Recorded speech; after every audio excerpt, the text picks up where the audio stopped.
are live. Welcome to a new episode of All Things Xbox podcast. Now, sorry for being late, everyone. It's completely lost track of time. It's been a busy day.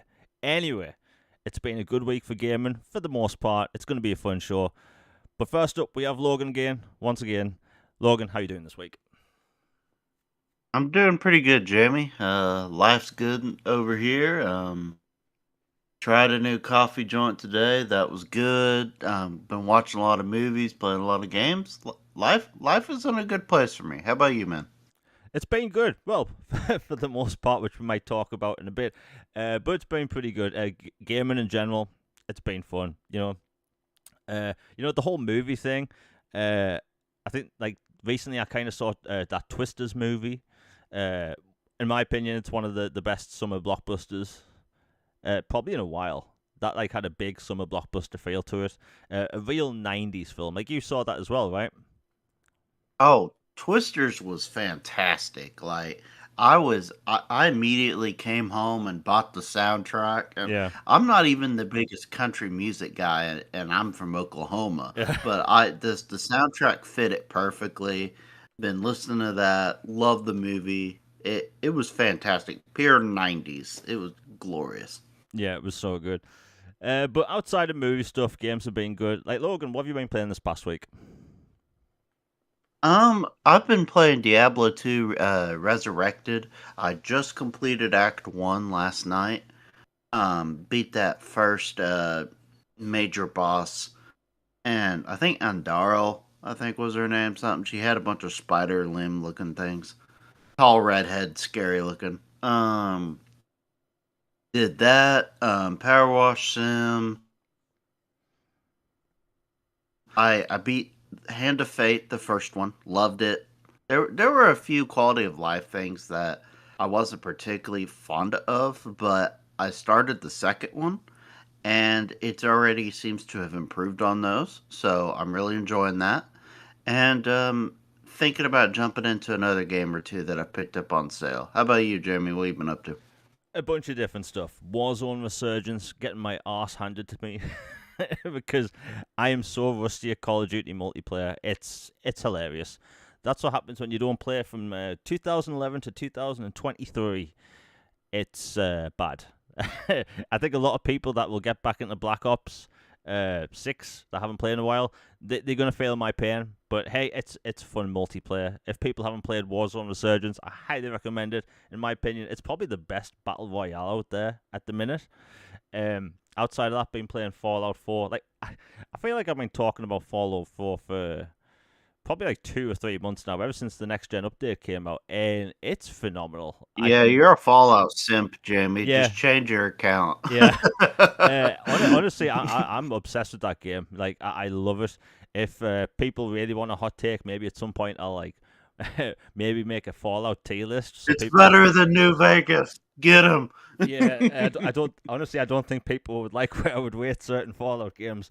Um, but Fallout 4, it's great. I mean, the side quests are great.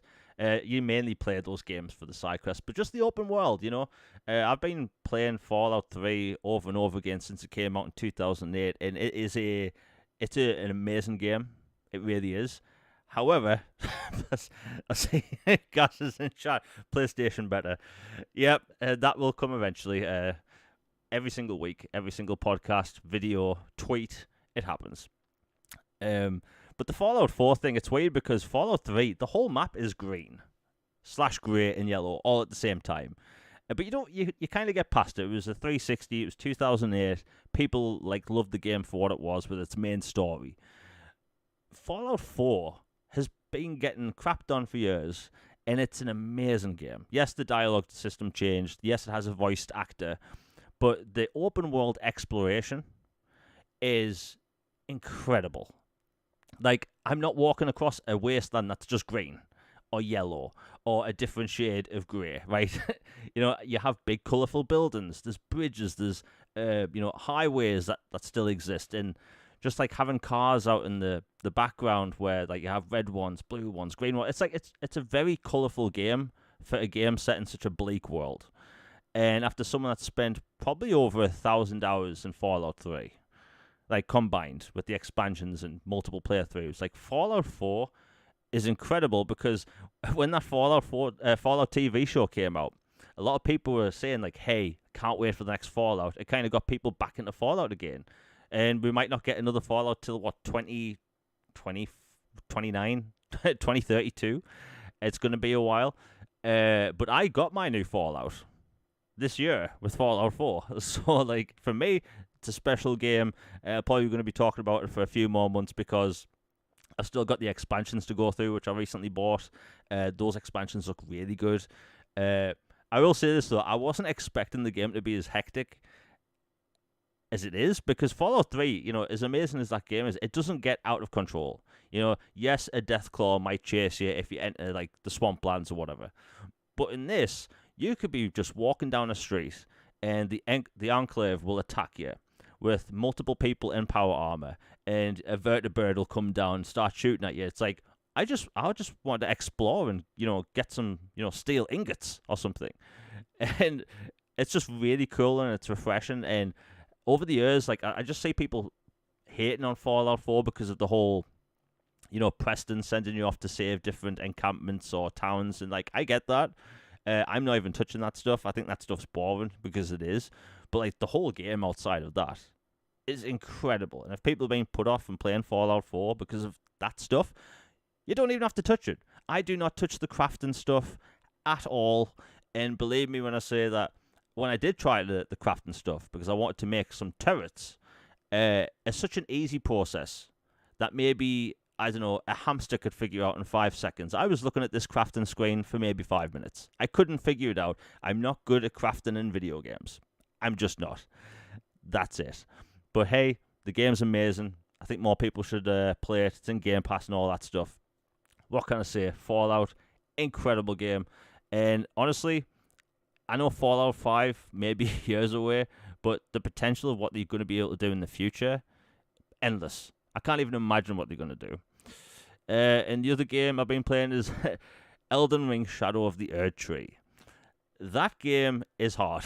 You know, I beat the main game when it came out 2 years ago. Loved it. It's a masterpiece. There's nothing else I can say. You know, it's a 10 out of 10 experience.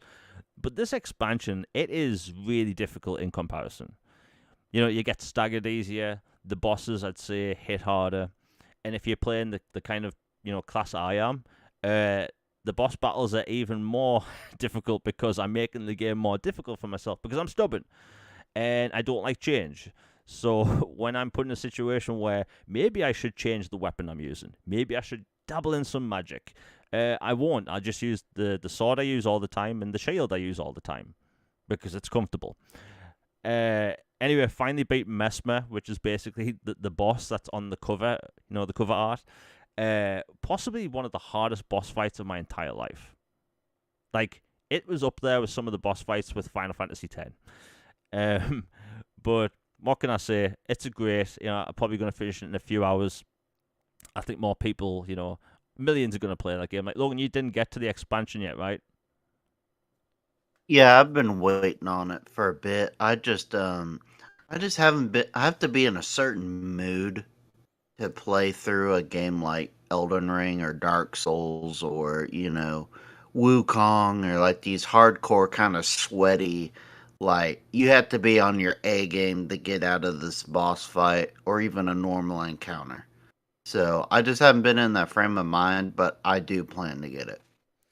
Yeah, you do have to be in the right frame of mind to play those games because, you know, other games, maybe you're having a difficult time, lower the difficulty, who cares? But in Elden Ring, it's like, you can't pause the game, you are going to get screwed over if you just slightly mess up.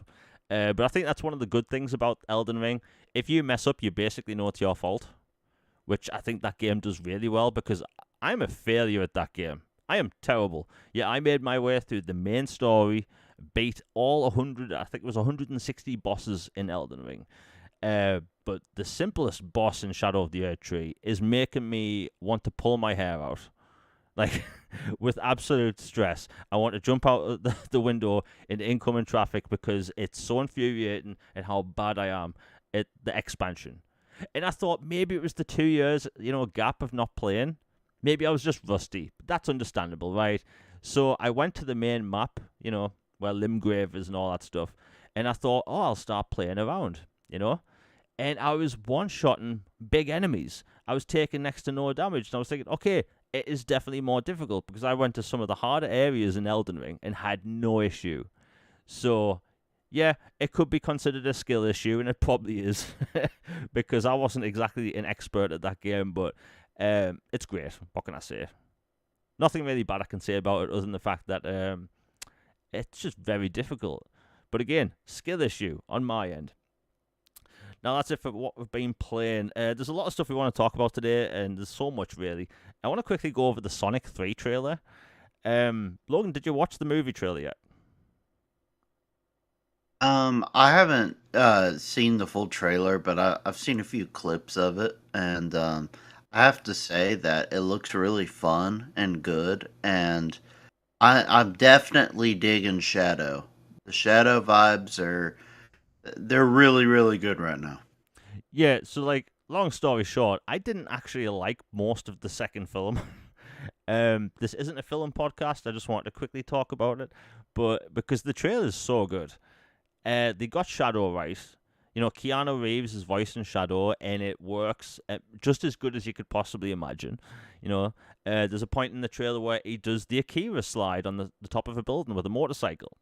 That shouldn't be in a Sonic film, but it is, and it works. So I just love the fact that we're getting good video game content outside of, video games now. We can have good video games every single year. So like Paramount, they clearly know what they're doing with that. What can I say? I mean, with all the different side characters they've got and what they'll probably tease in the next film, this could probably go on for years and years. But they definitely have something right. And I think, the Sonic fandom, they are going nuts right now. Because there's so many ways they could have messed this up, but it just works. And for me, like, I was bored out of my mind for the first half of that second film. Like, the whole marriage on the beach thing, like, I just... No, I want to say Sonic chasing and running fast, right? So, like, I had no hype whatsoever for this third film. None at all. And to see Jim Carrey there again, the way he is in this trailer, which I won't say, it's hilarious. It shouldn't work, but it does, and it's clearly self-referential because Jim Carrey knows what he's doing. He's having fun with it. Shadow, it's Keanu Reeves being Keanu Reeves, but it works. What can I say? It's going to be a good film. It's coming out later this year. People should watch the trailer. I will say this, and this is a negative I put towards every trailer. I think all trailers now give away too much of the story. That's video games and movies. Like a 3-minute trailer for a 2-hour film. I'd stop doing this. I've been saying this since Avatar: The Way of Water came out. I don't need to see this stuff. That's why I don't watch movie trailers anymore.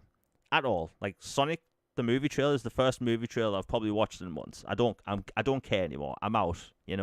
Hollywood has ruined trailers for me. And that's it for today's movie segment, which we don't usually have. But anyway, we'll move on. Just wanted to talk about it quickly. We should talk about the Gamescom stuff. Gamescom happened, the Jeff Keighley show happened, and we talked about all that stuff last week. But we got a lot of really cool information bits from the games at the show. And I just want to talk about some quickly. So, Dying Light, The Beast. This is going to be a 20-hour smaller game experience. You're playing as Kyle again, who was in the first game. And it looks like they're taking gameplay elements from the first and second game. And I think that's the right way to go about it. The map isn't going to be overly big, because the map in 2, it can be a bit much at times. But you're basically going to have superpowers at some point. Vehicles return. And we haven't had vehicles in Dying Light since, 2016, 17.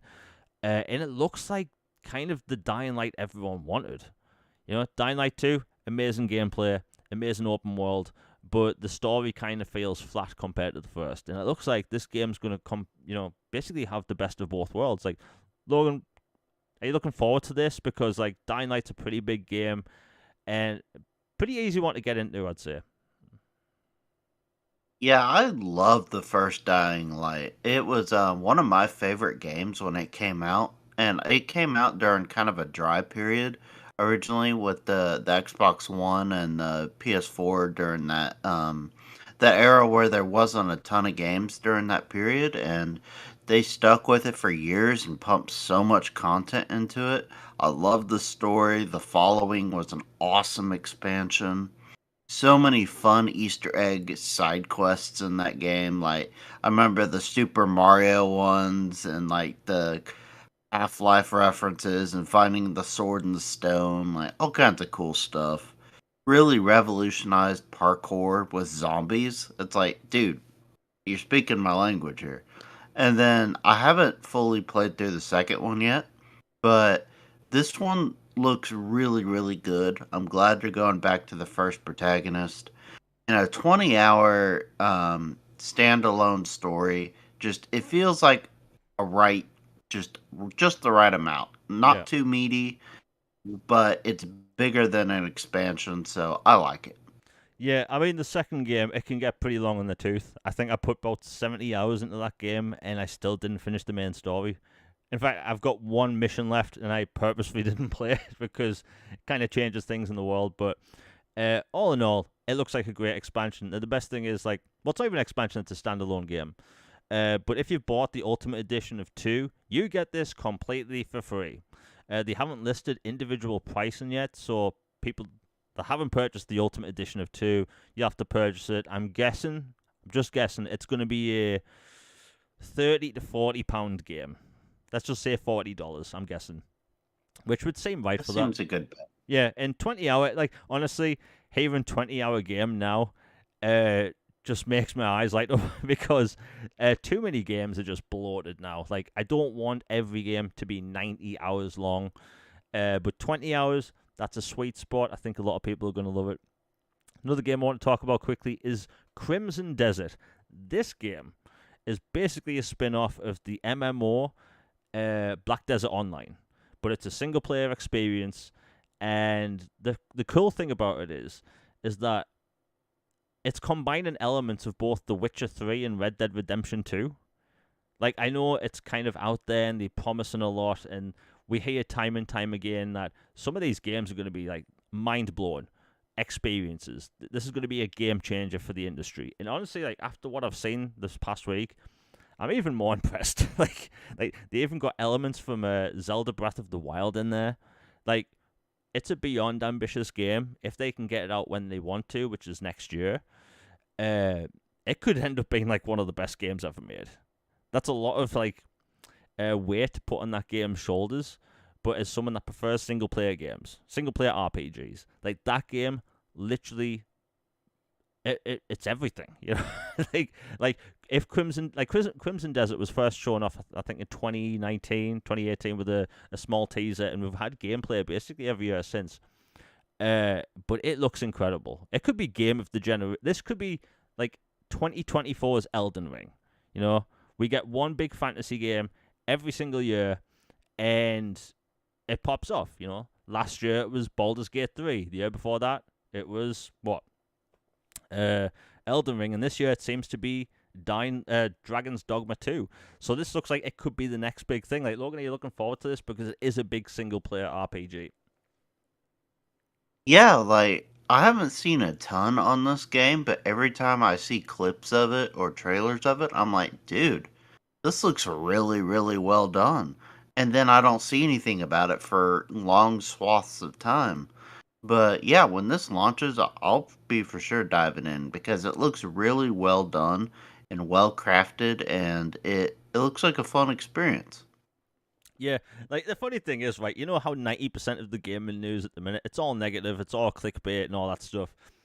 And like there's these amazing games that have been shown. And at the end of the day, everyone that's listening or whatever, like if you play on an Xbox or PlayStation or PC, you know, we play 99% of the same games every single year.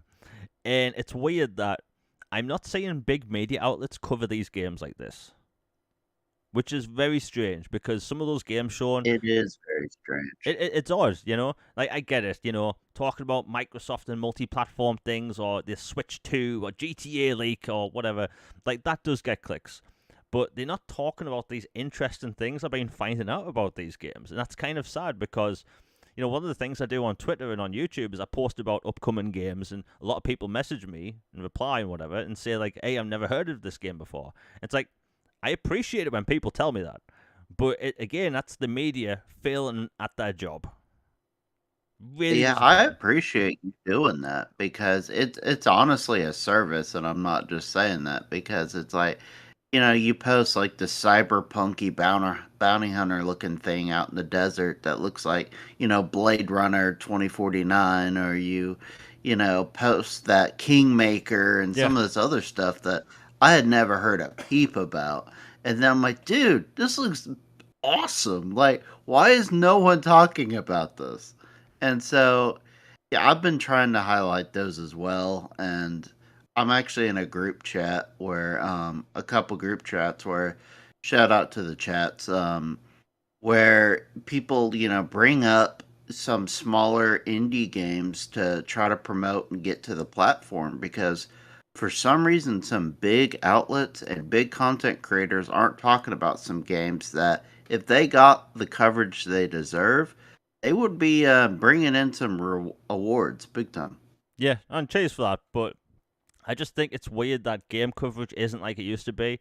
We reminisce over the seventh generation probably every week at this point. But the truth is, back then, game news was news.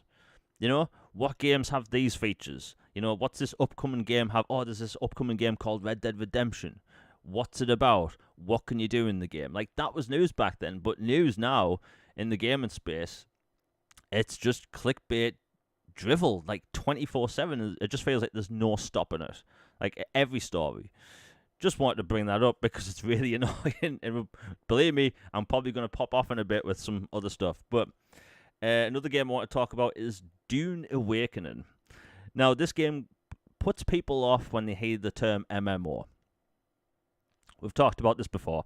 If that does, Your praise. yeah, like you've done this before. Like, MMO is a very off-putting term. But most MMOs, I'd say a lot of them, you can play the entire story by yourself. World of Warcraft, I'm not entirely sure. Elder Scrolls Online is basically Skyrim 2, but with more players. Star Trek Online, I put 50 hours into that game, right? Played nothing but story, and I never had to interact with another player once, right? Star Wars The Old Republic, you can play single player. Guild Wars 1 and 2, single player. So, like, there's these MMOs that come out, they may as well just be advertised as single player titles, but also with, multiplayer components. And then you have, this year, you have New World Eternum. It looks fantastic. The graphics are beautiful. Great gameplay coming for it. The control optimization looks great. But they are advertising that to console players as a single player game that also happens to support 2,000 player co-op. Right? So, like, they are marketing that game to console players perfectly. Absolutely perfectly. So, like, you do have the PC players, like, wondering when they're getting new content, even though they are, but they have to spend the next few months building hype for the console users. And as a console user, I'm so hyped for this game because I'm going to play that game by myself. There may be other people walking past me in armor and, probably carrying dragon skins and whatnot. I'm just going to be out fishing by myself. Like, because that's what I want to do. And that's the great thing about that game. But Dune Awakening, it's having the same thing. They're talking about it as an MMO, though. You can play this game by yourself. Like, everything I've read about this game, you can 100% play the game by yourself. Want to survive the desert alone? You can do that. Play through the story yourself? You can do that. You can even go stealth. The gameplay looks great. It has third-person shooter combat, although in that universe, guns aren't really... they aren't used that much. It's mainly blades. But hey, it's a video game. I can get past it. That I love the Dune universe. It's beautiful. Lots of sand. Anakin wouldn't like it. But the game looks fantastic. And I think a lot of people that, do get put off with the whole MMO term, you can just play this as a single-player, third-person shooter RPG, which we don't get many of these days. It's got some light-based building mechanics, which you don't even have to use, and what they have shown looks good.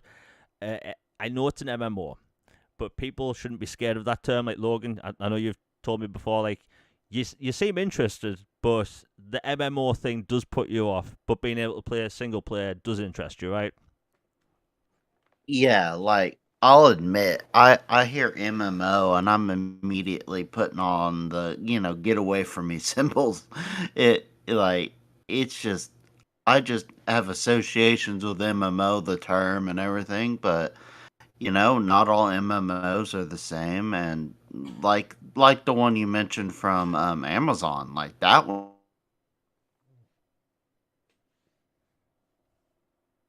Yeah. You know what? I think Logan has botted out because I can't hear him speak. Logan, you may have to jump back in. Internet. Yeah, just hop out and jump back in. Hey, my back. Yeah, you're back there. Can you hear me? Yeah, you're still botting out, man. You're gonna have to jump out and jump back in. We'll get it sorted. No worries. But yeah, Dune Awakening looks very promising. I mean, what can I say? It's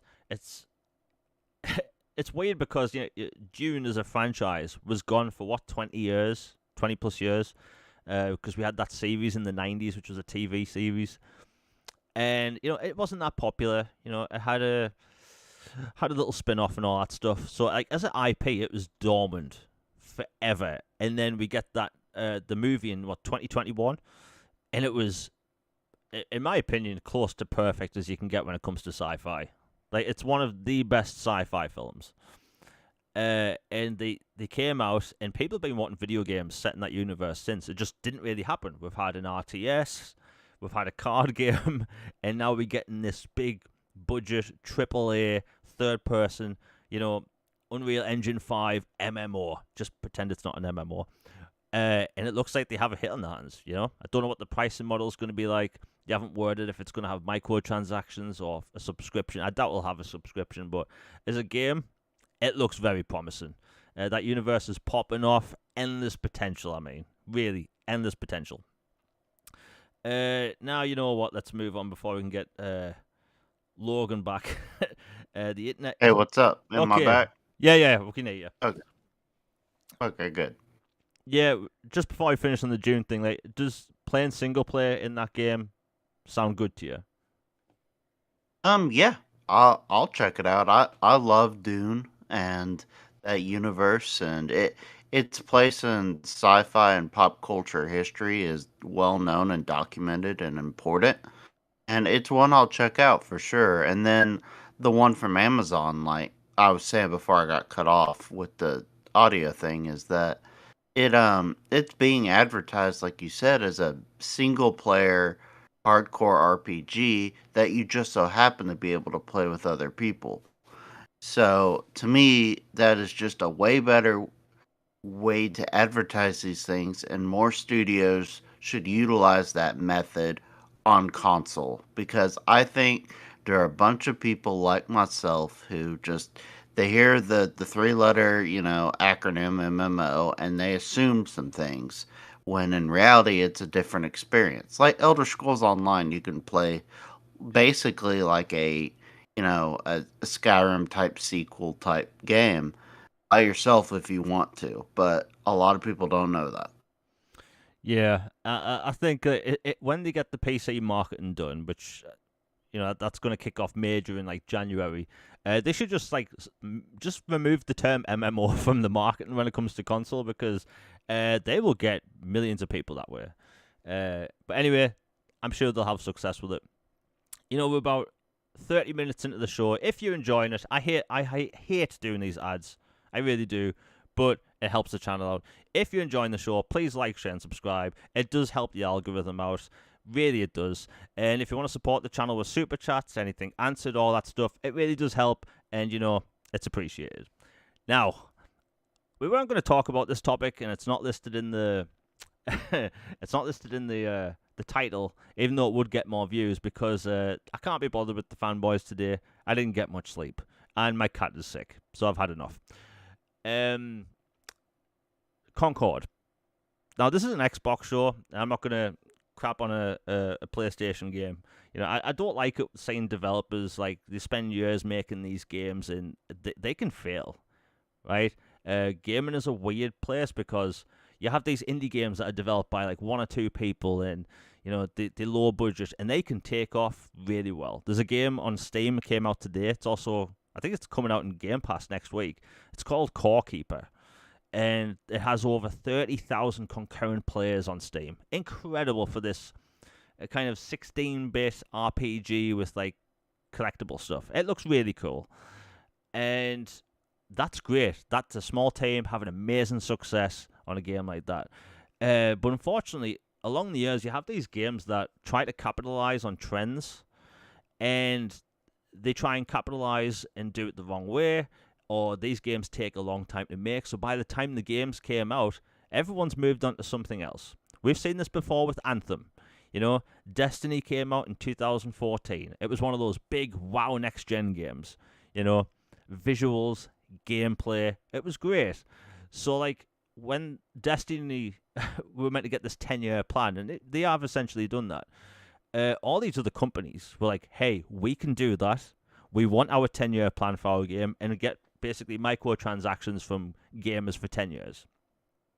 So that's how you got things like The Division. The Division was actually a success. They've just failed with every single spin-off since, basically. Like, they keep cancelling the spin-offs, even though some of them being completely made, which is disappointing. And you have the Avengers game, which was promised to have years of free content. It got one expansion, basically one expansion, and it didn't even have achievements. like what were they thinking? And that got shut down. Fortunately for that game, before they did delist it, they made it so everyone has access to every skin. So if you do happen to own it, you have all that content for free. No need to buy £15 skins. That was very nice of them. Yeah, they didn't have to do that, but they did, and that was good. So like that was a failure. And then there's Anthem. I could talk about Anthem, and I think it comes up every week at this point.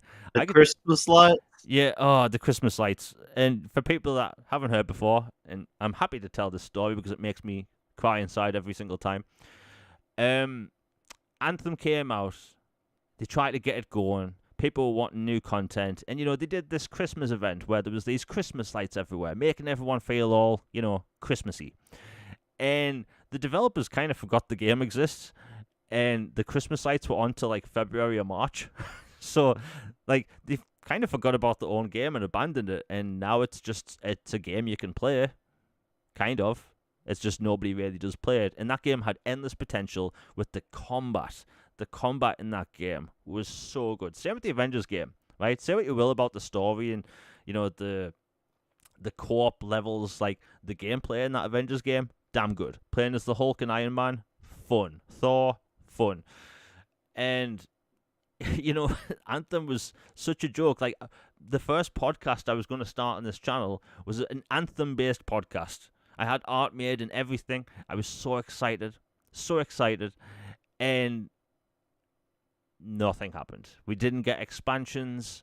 It was basically sent out. And that game was doomed from the start, you know. That game, basically when the game was first shown off, it was a pre-rendered trailer.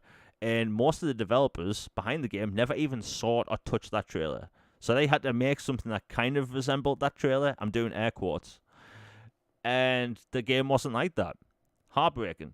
So where am I going with this, and how does this relate to Concord?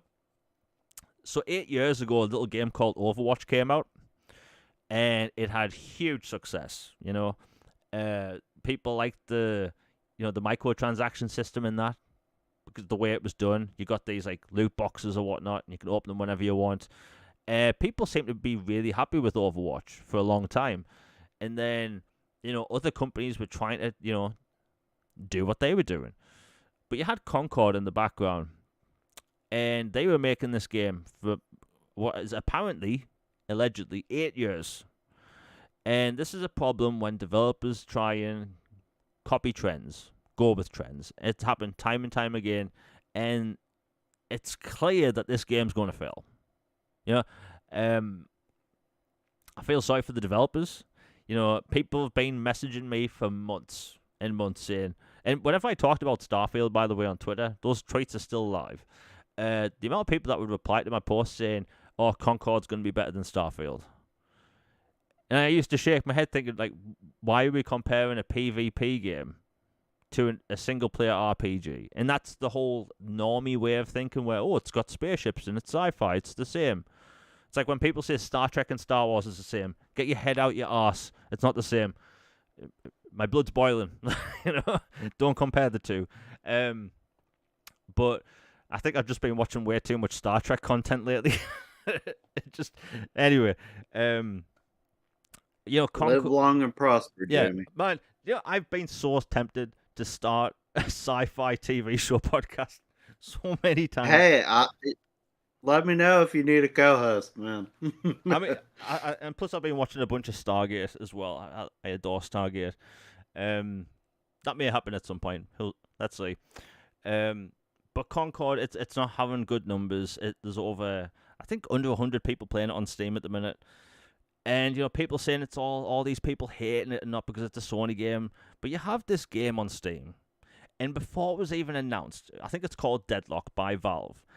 Before it was announced, it had like 30,000 concurrent players. A game that wasn't announced, right? It looks like this game's going to be huge on Steam. Like, absolutely huge.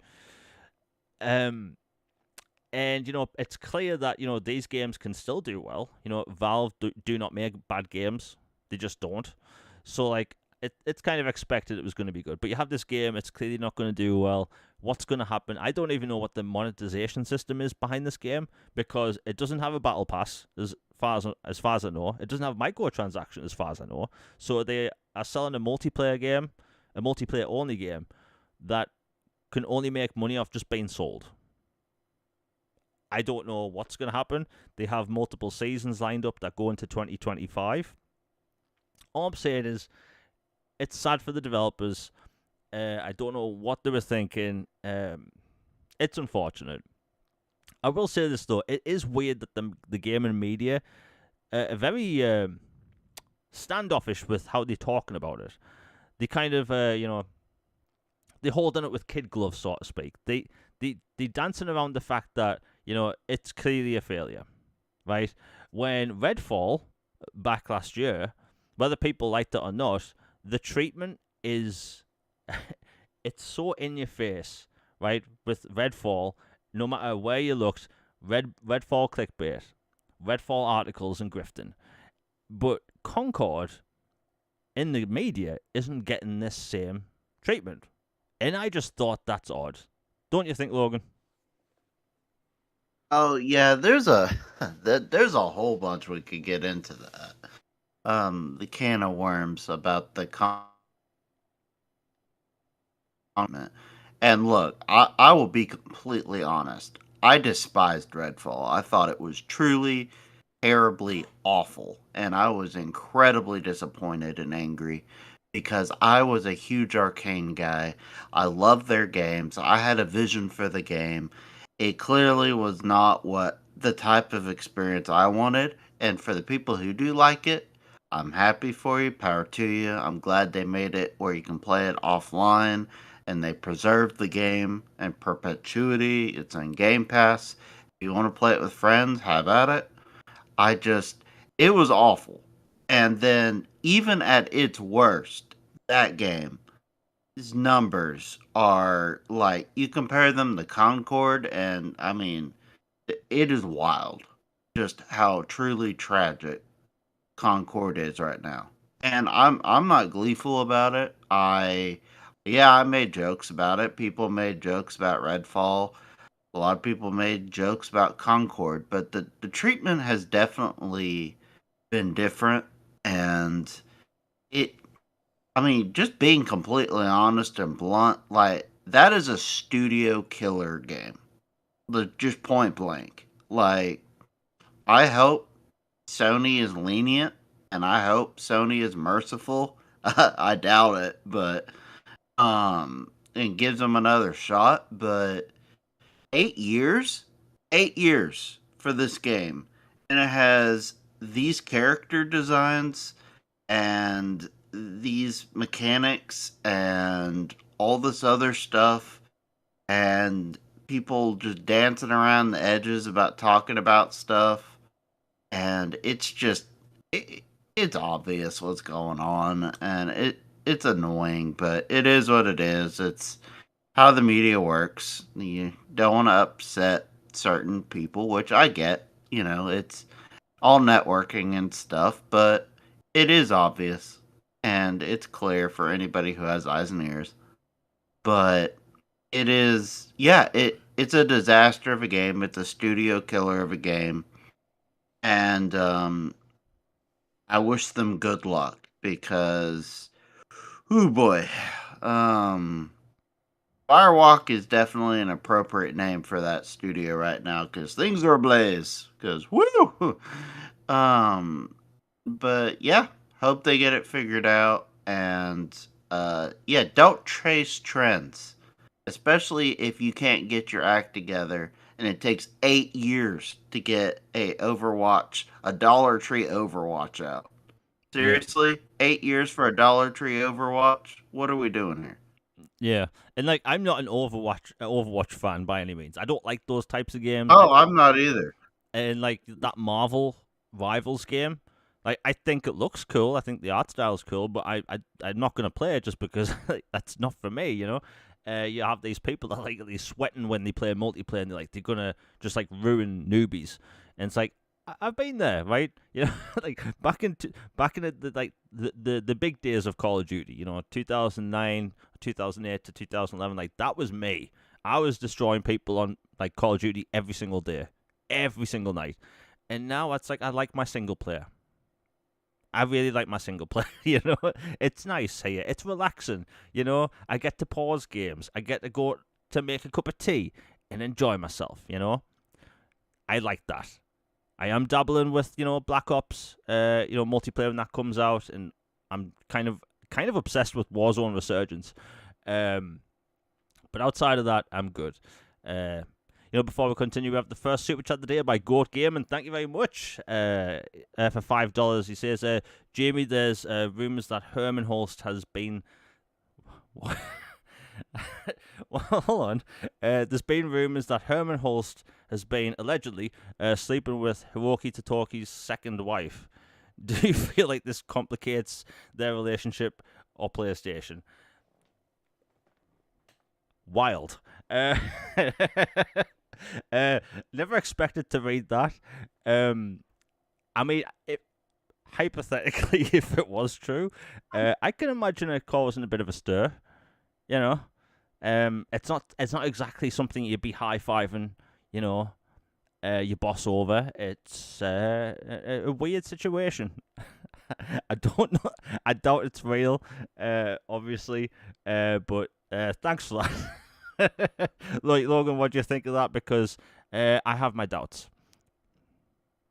Yeah, that just sounds like a funny fanboy, just a joke thread, kind of like that.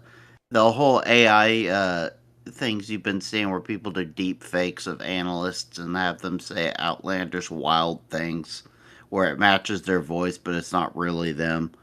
It Yeah. kind of seems like something like that to me. Obviously, allegedly, that would be really scary, really wild, and yeah. Yeah. Doubtful, but thank you very much. I needed that laugh today. Uh, yeah. My cat's sick. I'm very annoyed today. Anyway, we'll move on. You know what? I want to talk about this quickly because this seems to be a current trend I've noticed in gamers. Kind of like what I'm about to say, developers don't, right? So we've talked about game prices before, right? Game prices for a long time, they've been going up and up and up. Some developers are kind of dabbling with $80, right? We've talked about this time and time again.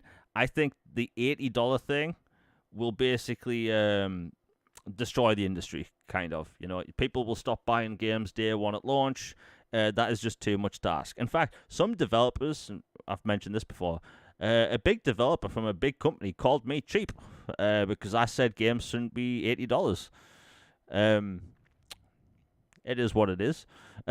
They want to charge us for everything these days. They really do. And you buy a game. How much is it?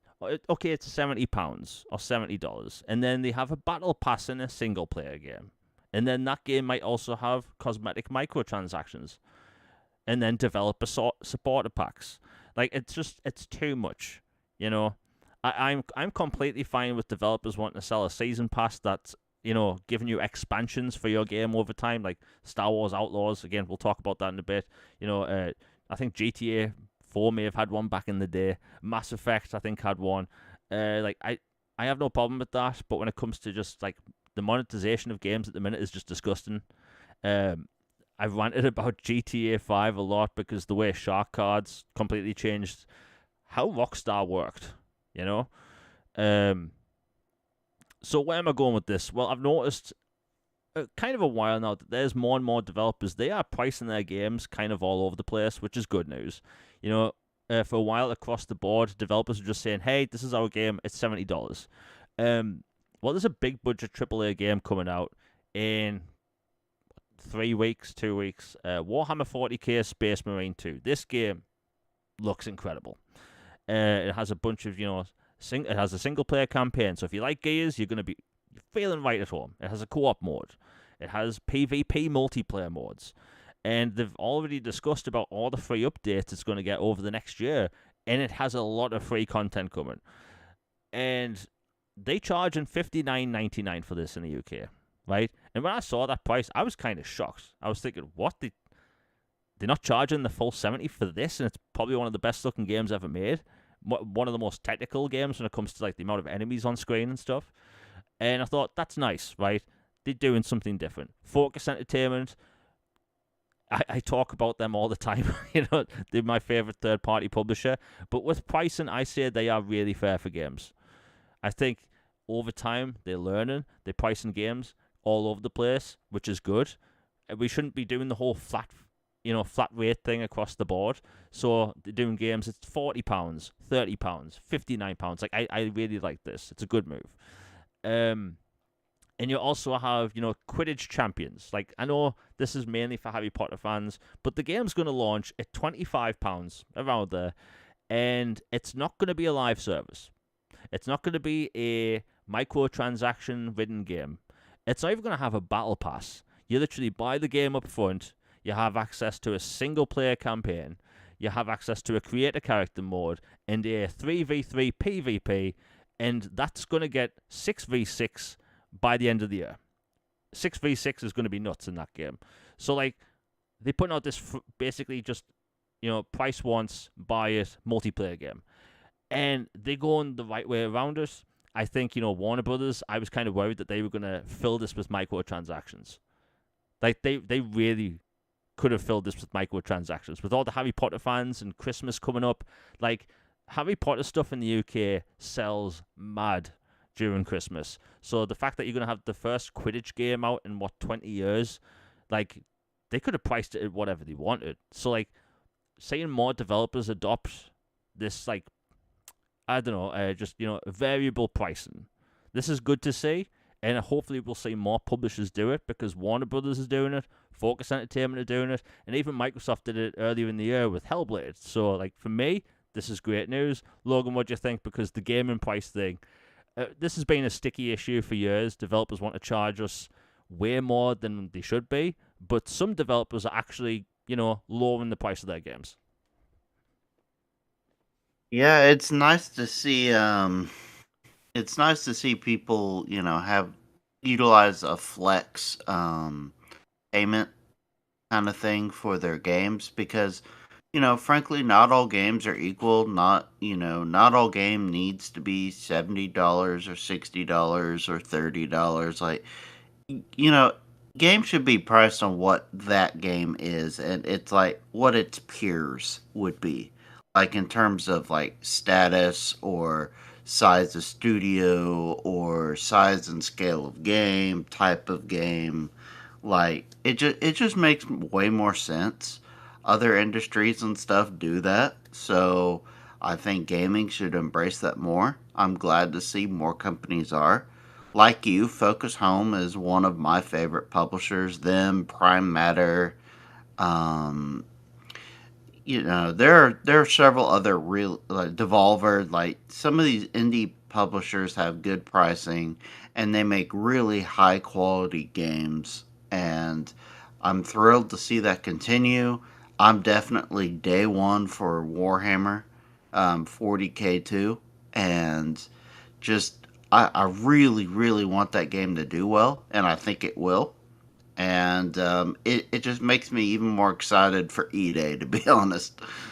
Yeah, there's going to be a lot of Gears of War fans that just buy that game just because of how it looks. Funny thing is when it It's comes, my Gears fix, yeah, for sure. yeah, basically. And the funny thing about that is that people have asked me like, where's the chest high wall cover in this game? Because it is like Gears, but there's no cover based shooting. And the reason is because you are a 3 meter tall human wearing armor that's about a foot thick. So your armor is basically all you need, you know? I'm playing through the first game at the minute on 360, and literally you have shields and health. The shields regenerates over the time, and you get health packs, right? So that with Gears of War kind of gameplay, it just works. And yeah, I think a lot of people are going to pick this up. It's going to be really, really well supported. And like I said, they're doing a bunch of free content going through to 2025, and they just listed year one. So, like, if it does really well, we'll probably see more expansions, more multiplayer content. And they even listed today, in 2025, it's getting a horde mode, right? So, the PvE thing, the co op mode, is going to be a separate thing, which comes out at launch. I think it's going to be kind of like Mass Effect multiplayer, which that's good. But a horde style mode with literally thousands of enemies on screen.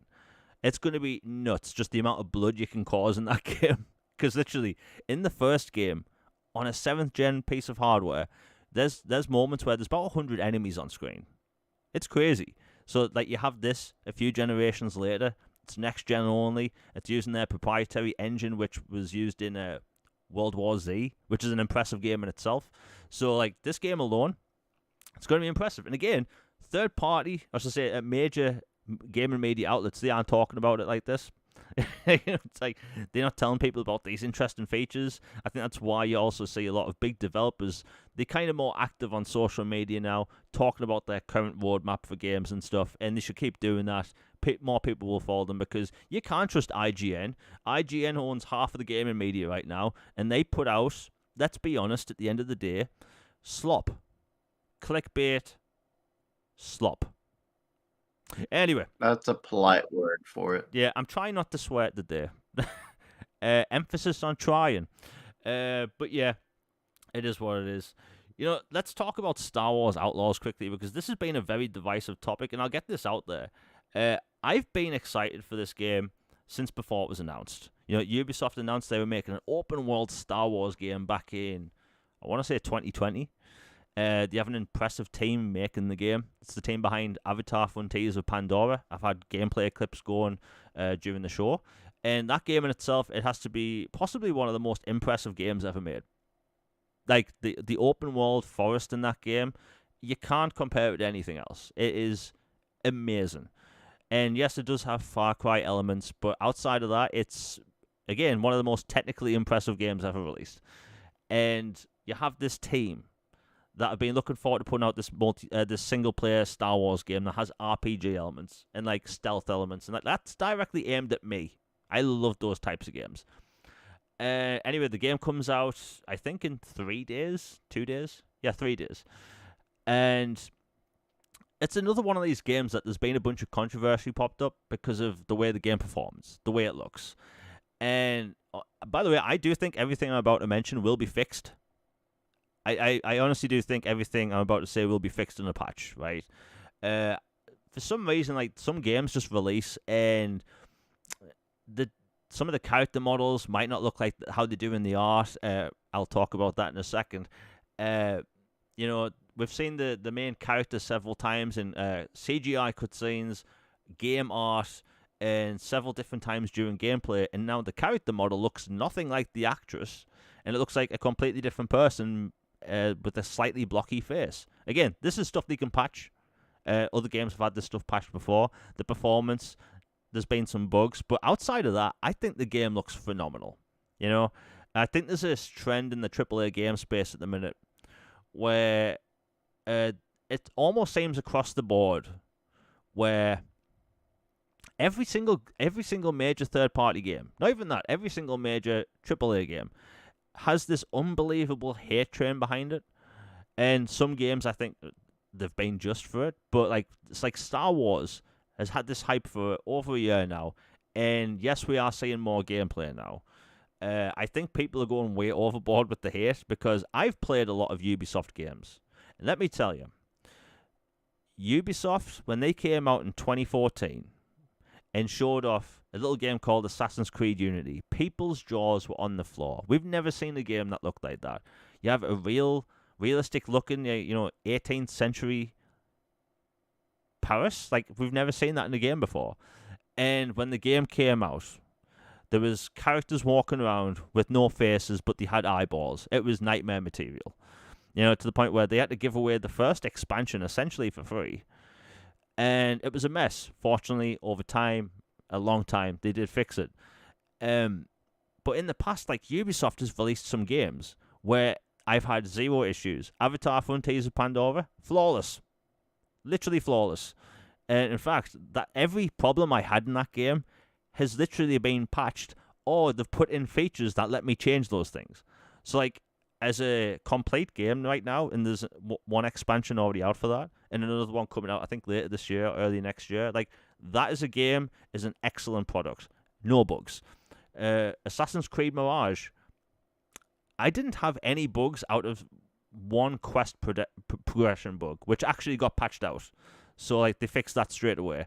And they even added different climbing features, like, which people didn't think they would even put in. But they made that game excellent. Highly recommend it.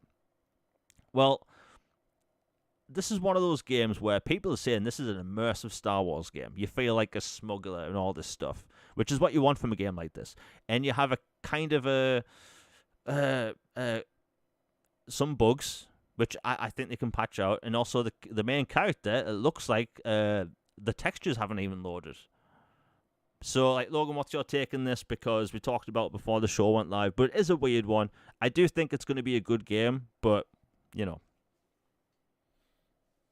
Yeah, this is a game that I was really, really looking forward to. I'm a diehard Star Wars guy, true and true, and just I had really, really been looking forward to this. I had been turned off by the UB pricing of how they were trying to kind of nudge people into the triple digit edition, basically, for pricing and stuff like that. But, I was still tempted to get it anyway, but I wanted to see some people's reactions to it that are big Star Wars people or big into these games in general, not just people looking for a click paycheck. And I think I'm going to hold off a little bit until they patch it a time or two. Because when I see Andromeda-esque dead faces and, like, wooden puppet, with the lips barely flapping and dialogue and, like, some of the stealth mechanics, like, sound like they could use some tweaking, and hopefully they can patch that, and maybe the notoriety system gets a little bit of a shift. But overall, like, I'm always down for more Star Wars, and I love it. I want to be immersed in the universe. So, and the character seems fun enough, and it's set during that sweet spot of the not the Old Testament, but the original trilogy, um, a timeline, and it looks really good, and I'm looking forward to playing it. But it is one I'm gonna wait a little bit on before I dive in. yeah. I think I play a lot of Ubisoft games, so, like, when it comes to their content and when it comes to expansions, like, I've played a lot of them. So, like, when it comes to one of these games, you can look at it as a $70 game, which it is, or you can look at it as, the $130 game because of the expansions and the gold stuff. I will say this, Ubisoft in the past has made some excellent single-player expansions, like some really good ones, but they've also put some out that I would think were a bit boring.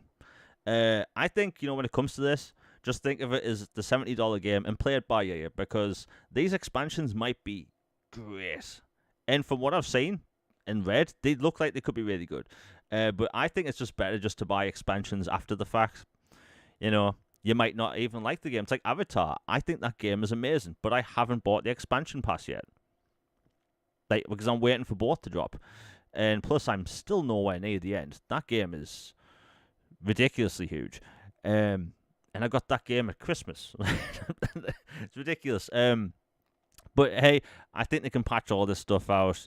And when it comes to a bunch of Ubisoft games I've played in the past, like I loved Watch Dogs Legion because of the gameplay mechanics and just the way the systems worked for outposts. Like that is a very fun game. And that was one of those WoW next gen games because when you had ray tracing on and you were driving down London and it's rain everywhere, seeing the reflections on the road, like I was mind blown.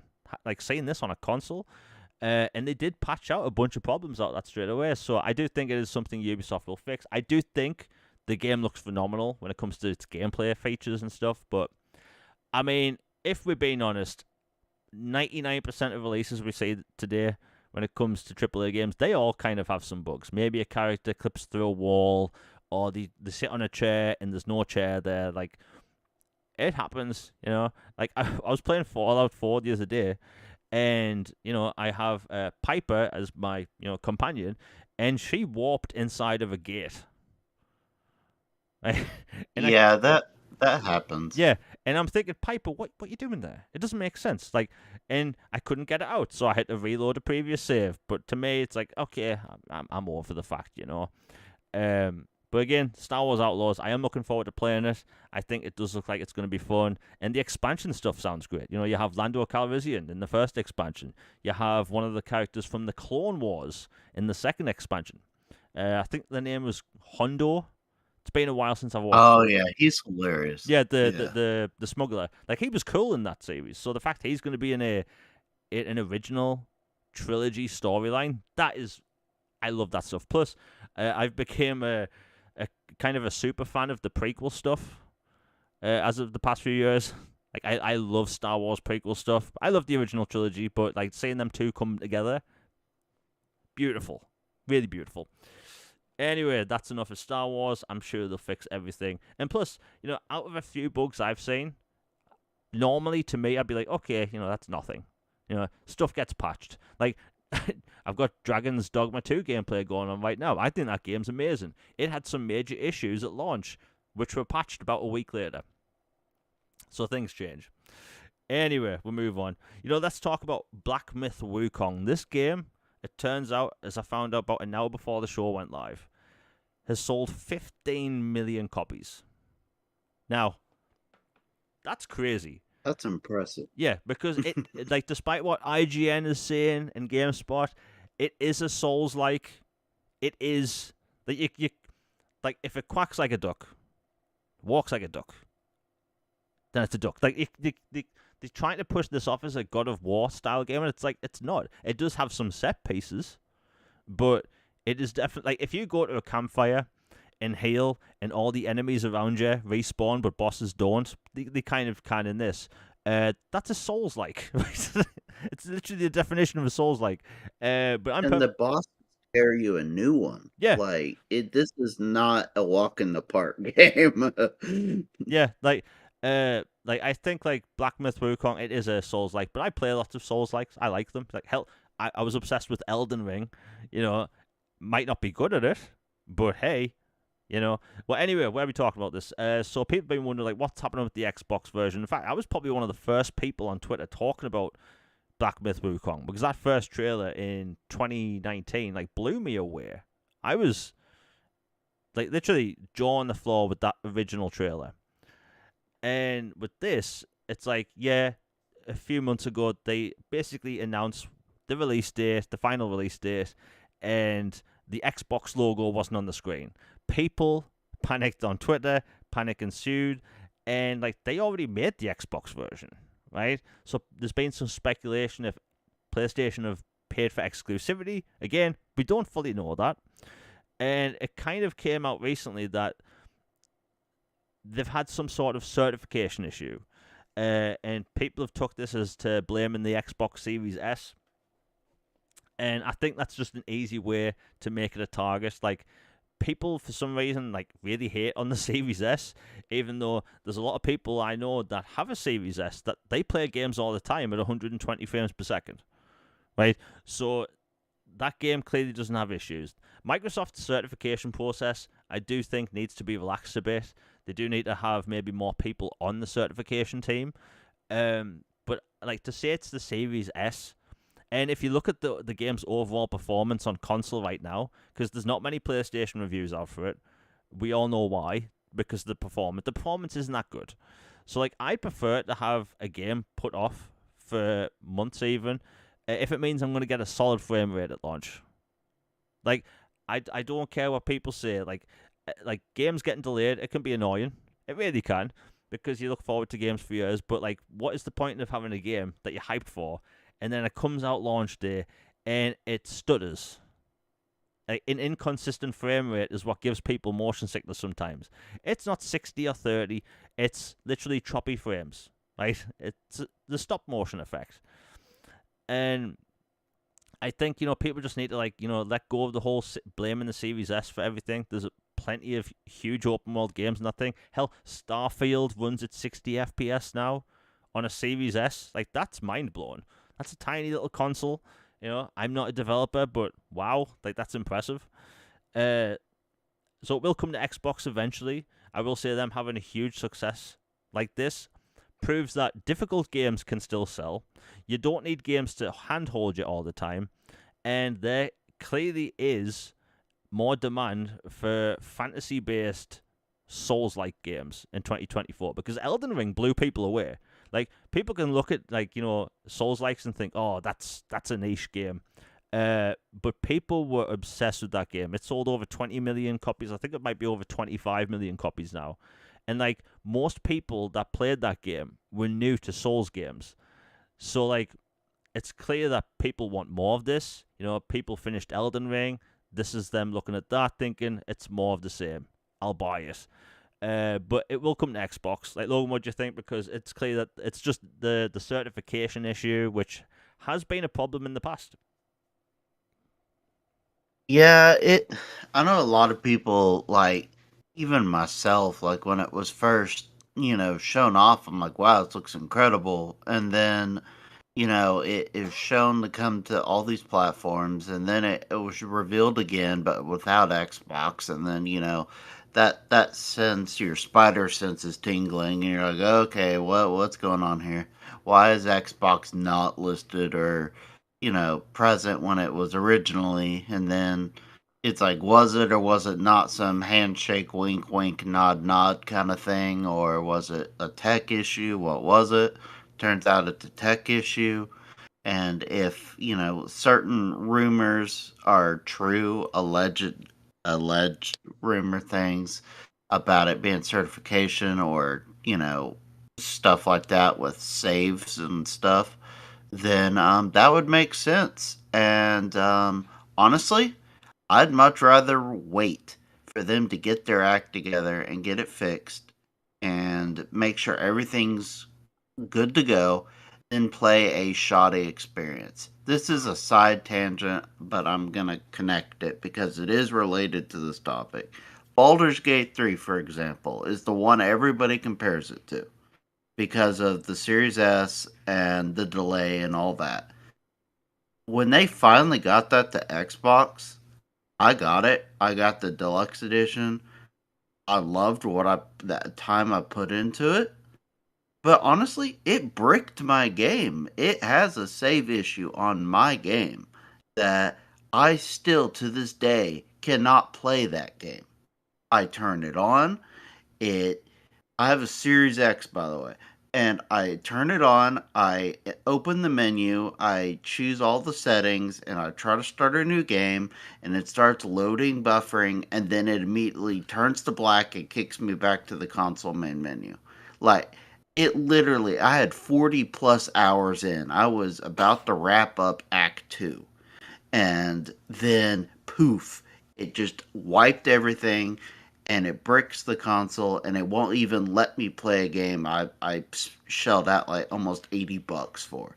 So trust me when I say you do not want those problems. If this game is having issues, just be patient. Hold your horses. You do not want those problems. You do not want to buy an awesome, cool looking game. You play it and there's a bunch of unholy stuff going on with the game and it's just not working and it crashes or causes your console problems. It's much better to wait until they get it done than potentially have something like that happen to you. So, yeah, just it's a bummer, but be patient and they'll figure it out. Yeah, I get that. Like, especially the kinds that wipe your saves can be annoying. But I'm one of the people that actually waited 2 years to play Cyberpunk.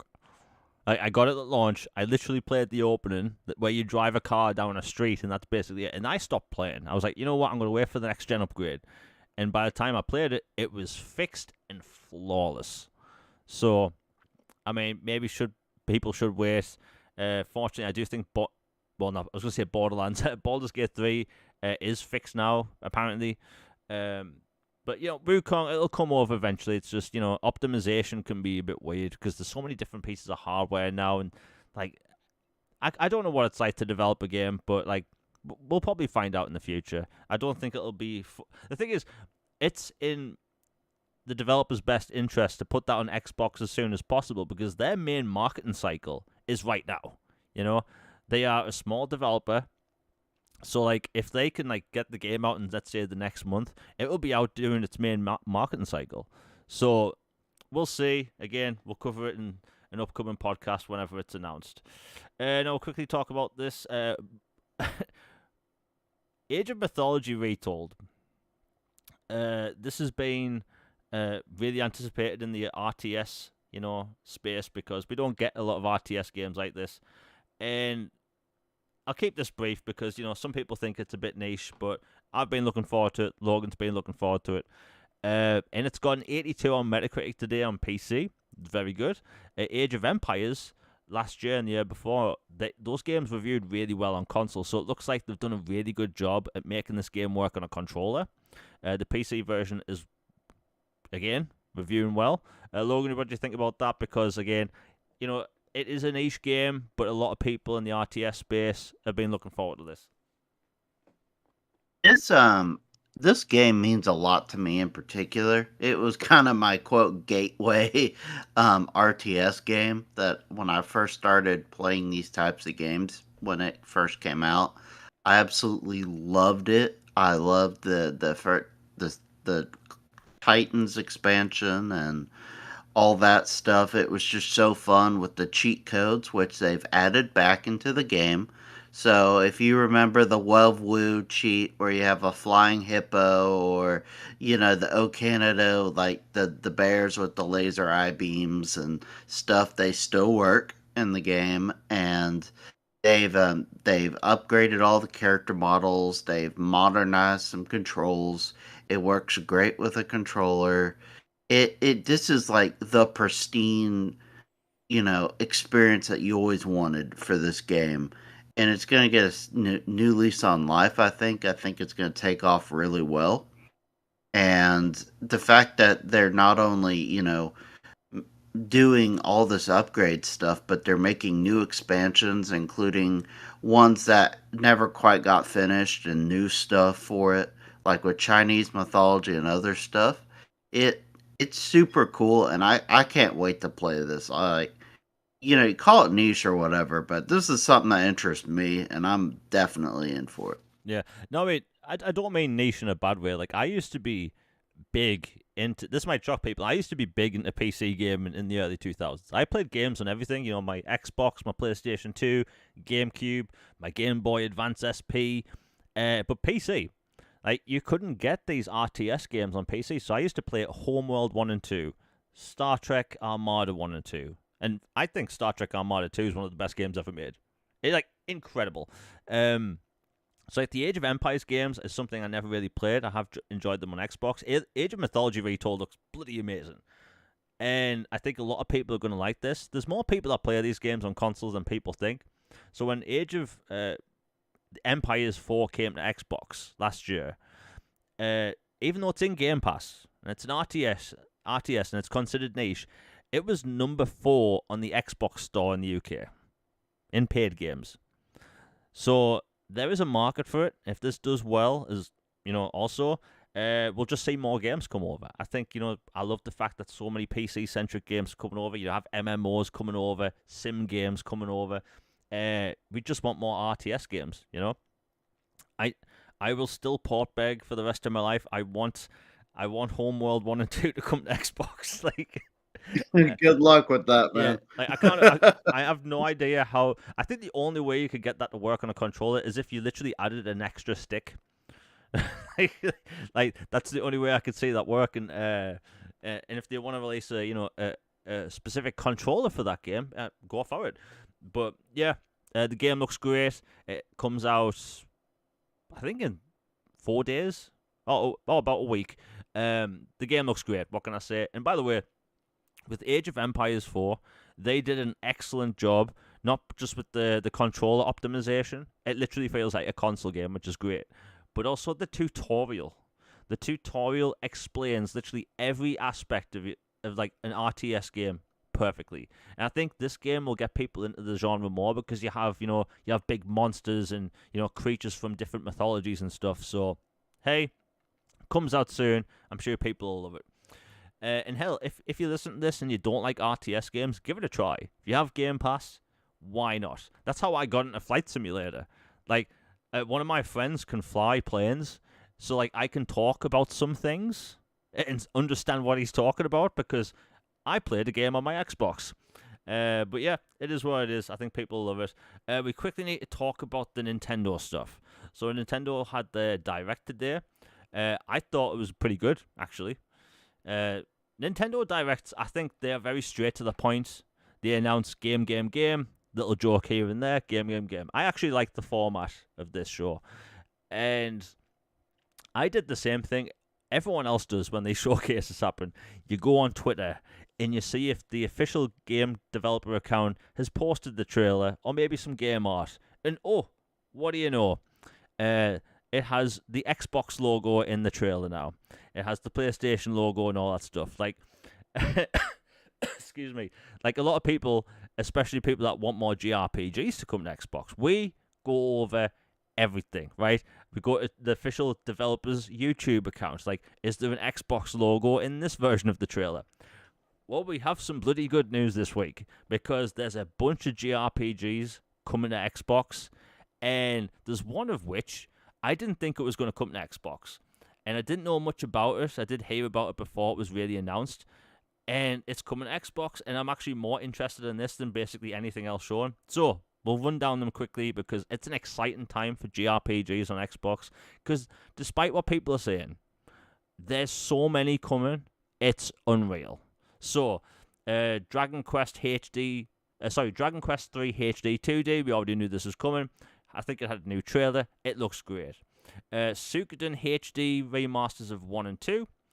It looks phenomenal. It looks better than what we saw about a year and a half ago. That's also going to have a physical edition. So if you live in the US or UK, I think it's going to be supported in other countries. You can literally get the physical version of this and not worry about limited run games. So, yeah. As you can tell, I don't like limited run games as a business. But the game looks pretty cool. Tales of Graces Remastered looks really cool. Coming to Xbox January 17th, 2025. Where is it? By the way, if people wondered why I sound a bit lost, it's because I have literally thousands of images on my phone of game announcements and other stuff. Anyway, this other game was announced, and I believe it's a JRPG with some, light crafting, elements. And I'm going to butcher the name of this game, so I apologize in advance. It's called Atelier Yumiya. I apologize that sounded terrible. But anyway, this game looks super cool. It's coming to Xbox in early 2025, and this is actually my most anticipated game I've seen from the show now, because it looks actually really cool. I think it's really cool we're seeing more and more games come over, and I don't know, like Logan, I think, every time there's a Direct that pops up, we always check to see if these games are going to be on Xbox, and there's a bunch of stuff coming. The new Castlevania collection is coming to Xbox today. I think it's already up on the store, and yeah, I'll tell you a game coming to Xbox. I know people have been port begging. on Twitter for this for a very long time, and it's the first game in the franchise to come to Xbox, so it's a big deal. Logan, what do you think? Because that's a lot of Japanese games finally coming to Xbox, and a lot of them look really good. Yeah, I'm super stoked. The Nintendo showcase was great. Like not only for people that have a Switch and, focus on that platform, but for Xbox and PlayStation people as well, and especially for Xbox because a lot of these are coming to the platform and like you mentioned, like they're bringing more Tales games over, which are always welcomed, like several remasters and reimaginings of older games. Like that collection of Castlevania games includes some DS titles, and it's like a fun fact. Like I saw earlier today was that like there was one of those was originally on the DS. And it like involved like certain spell casting and stuff where you had to use the stylus to draw and stuff like that to on bosses for finishing moves and stuff. But apparently on the Xbox and modern controllers, they've made it like a QTE or something Yeah, to kind of make it work on the modern console, which I thought was a clever way to handle that and adapt it. And I'm looking forward to that. And then yeah, an Altair game on Xbox. A long time people thought that had about an Ice Cube's chance of happening, yeah, and because everybody was like, "Please, we want an Altair Riza game or this or that," or I mean, we finally got Wayfit Collector coming in December. Now we get an Altair game. It's like, man, uh, it it's going good and it looks really good, and hopefully now they can bring the Rizier games as yeah. well, because but if they can't, hey, this is a good start. I'm happy with this. Square, if you're listening, look, they managed to get this series on Xbox finally after all this time. Port the Pixel remasters. It is not that difficult. Yeah. It's funny because on my Twitter feed, there's a lot. I follow a lot of people, like a lot of mutuals in the Xbox space that love Japanese games and JRPGs. Like people are really happy, and after the announcements we've had over the past few months, I will say, the gatekeepers can like just stay effed, like try like complaining about people wanting these games to come to the platform for years, and finally a lot of them are coming over, and like people are genuinely happy, and then you have this like tiny little annoying group of people, right? They probably like I don't know, they probably don't even shower, right? I can imagine the mean smelly people. Uh they just don't want people to buy or have access to Japanese games on an Xbox, and it's weird. Like you don't want your franchise that you like to be bigger. There's so much potential for these games now. I've talked about this before. Like Yakuza has a built-in a fan base on Xbox now because of all the games released and how they released them. Same with Persona. The amount of people in the Xbox community I say now that have Persona profile pictures, like people love those games now. And that Altair game, I'm going to butcher the name of that for the rest of my life. It looks so good, right? The Suikoden games. Like I never had a Super Nintendo back in the day, so like my access to JRPGs back then were fairly limited because Sega Mega Drives didn't get many of those. So like the fact I'm getting to play all these basically for the first time, that's great. Same with Dragon Quest 3 HD 2D. I'm excited as a gamer. So many of these are coming to Xbox, and also like a few weeks ago, or last week, Genshin Impact is coming to Xbox, the waifu collector. Like say what you will about that, it's a huge game. Like I think a lot of people are gonna have fun with that game. I'm looking forward to playing it. But it's a good time. I know despite like all the FUD people see in the like news feed every day, like the constant FUD, people always replying to my messages saying, Jamie, I'm worried about lack of third party support, and it's like, as someone that covers upcoming games, it has a database of upcoming games. Like, there's so many games coming. Like, I'd say if there was 1,000 games coming, hypothetically, I'd say maybe 1% of them, if that, are skipping Xbox and may come to Xbox at a later date. So, like, they're freaking out, I see, on a daily basis. Like chill. There's plenty of good stuff coming. Anyway, we'll move on. So, Japanese fans on Xbox, you're getting a bunch of content over the next several months. We'll quickly go over the Modern Warfare 4 leak, and I think a lot of people knew this was happening. Modern Warfare. Okay, had a bit of a glitch there. Modern Warfare 4 had its leak, and it's coming out next year. I think a lot of people expected this, and you have Black Ops 6 this year, Modern Warfare 4 next year. The last game they put out was basically an expansion. That campaign was short but sweet in my opinion. The multiplayer didn't add much, other than just some new maps and a new shotgun, which I did like, but. It looks like next year's game is going to be a proper new game for Modern Warfare. I am wondering how are they going to be able to get out a game that quick? Because, yes, Black Ops 6 is out this year, but they have support teams working on Black Ops 6 content. So if they can somehow get out Modern Warfare 4 next year, and it's good as Black Ops is going to be, they have another hit on their hands. It's weird to think, everyone's keep doing this because it is so strange that Black Ops 6 is launching in Game Pass. And then next year we're going to be getting Modern Warfare 4 in Game Pass. So, it's weird, but I like it. But when it comes to Modern Warfare and Call of Duty leaks, it looks like they're basically going to rotate between Black Ops and Modern Warfare forever. I don't think they're going to put any risk into doing, an Infinite Warfare 2 or, a World at War 2. Oh, it's such a bummer. Yeah, don't get me wrong. I talk about Infinite Warfare all the time because I think that is an amazing campaign, but I think when it comes to risk, and these companies are extremely risk averse, I don't think that we'll ever see sequels to those games. I think we're just stuck with Black Ops and Modern Warfare forever. Maybe they'll try something in the future. I'd love to be proven wrong, by the way. I like them experimenting. I will say this though, I'm kind of sick of World War II games. I'm done. I've played World War II games my entire life, and I can't take any more. Right? Do you know how many times I've stormed the beaches of Normandy in a video game? A lot. Right? I don't want to do it again.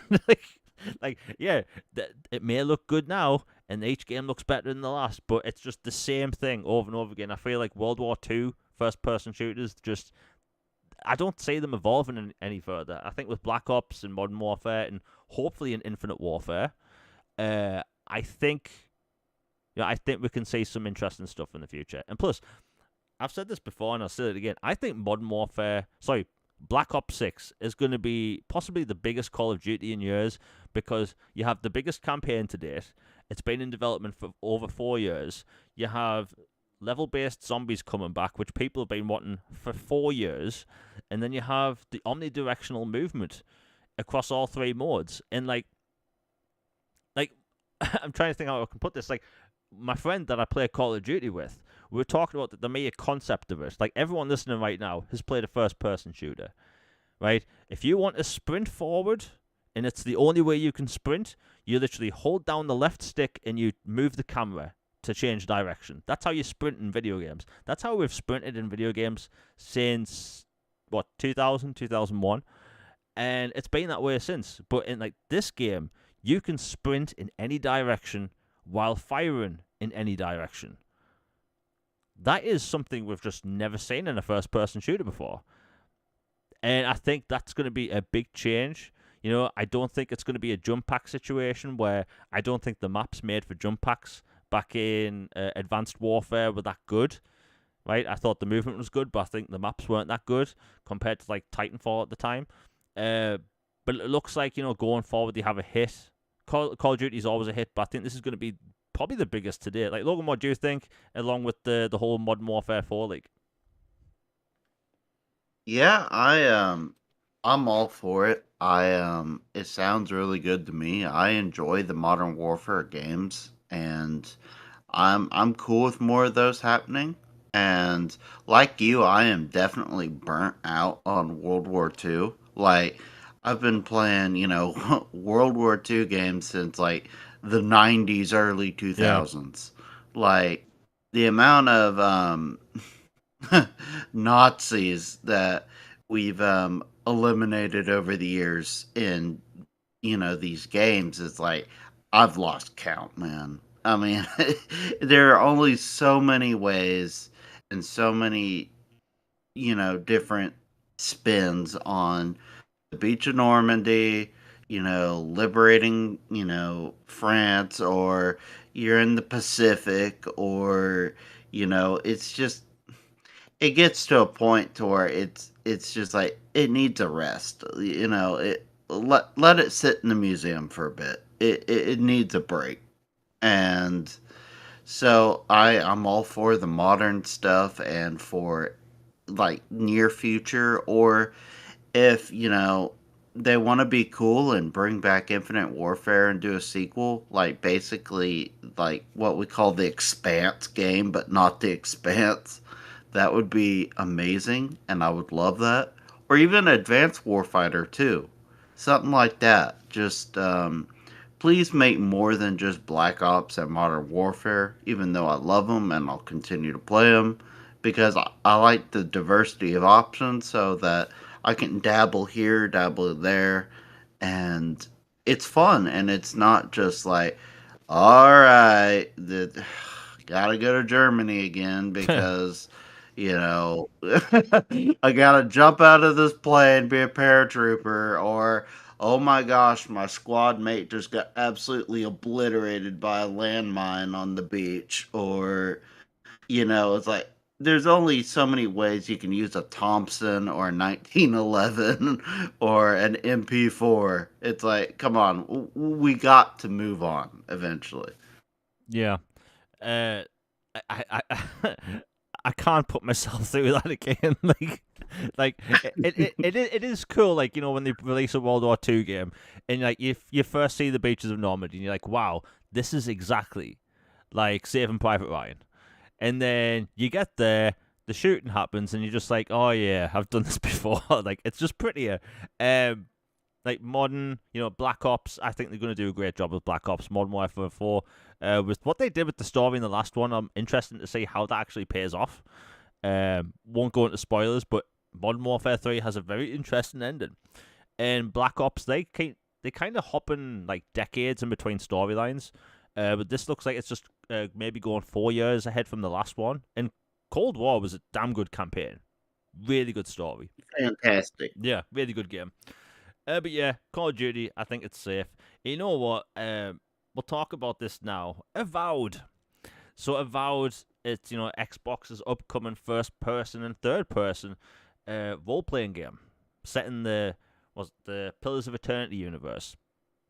Or was it Path of Exile? No, Pillars of Eternity. I get those two mixed up. So like we're getting a bunch of details. You have Mass Effect cast members doing the voices in this game, and it sounds amazing. The combat looks good. Every time they've showed off gameplay, it looks better than the last. Like the gameplay they showed recently, this past week, as opposed to a year ago, miles better. And like there's so much detail in the world. It's a 30-hour RPG, and it's not 100. It's region based, so it's kind of like Dragon Age and Mass Effect, a hub world, shall I say. And it looks really promising. It looks like this could be one of those big RPGs people, kick off the beginning of the year with and sells millions or whatever. Same with Dragon's Dogma and Elden Ring. Basically, fantasy games at the beginning of the year tend to do well. So there's been drama this past week, and it's over something that kind of doesn't bother me, and that's kind of controversial to some people. So Avowed, by a developer choice, that game is going to be 30 FPS. Now, when I heard that, I did the same thing I do with every single game that gets the same announcement. I think, well, I prefer 60. That's a shame, and I will play it. Like, I do not skip games because they won't... Like, I prefer 60 FPS games. Like, believe me, if people are new to the channel, you may notice or may not know that I like Mass Effect a lot, right? Some could say obsessed. I played those games at launch on 360, and they were 30 frames per second. But that first game, it definitely dipped in maybe 12 frames per second at times. Very.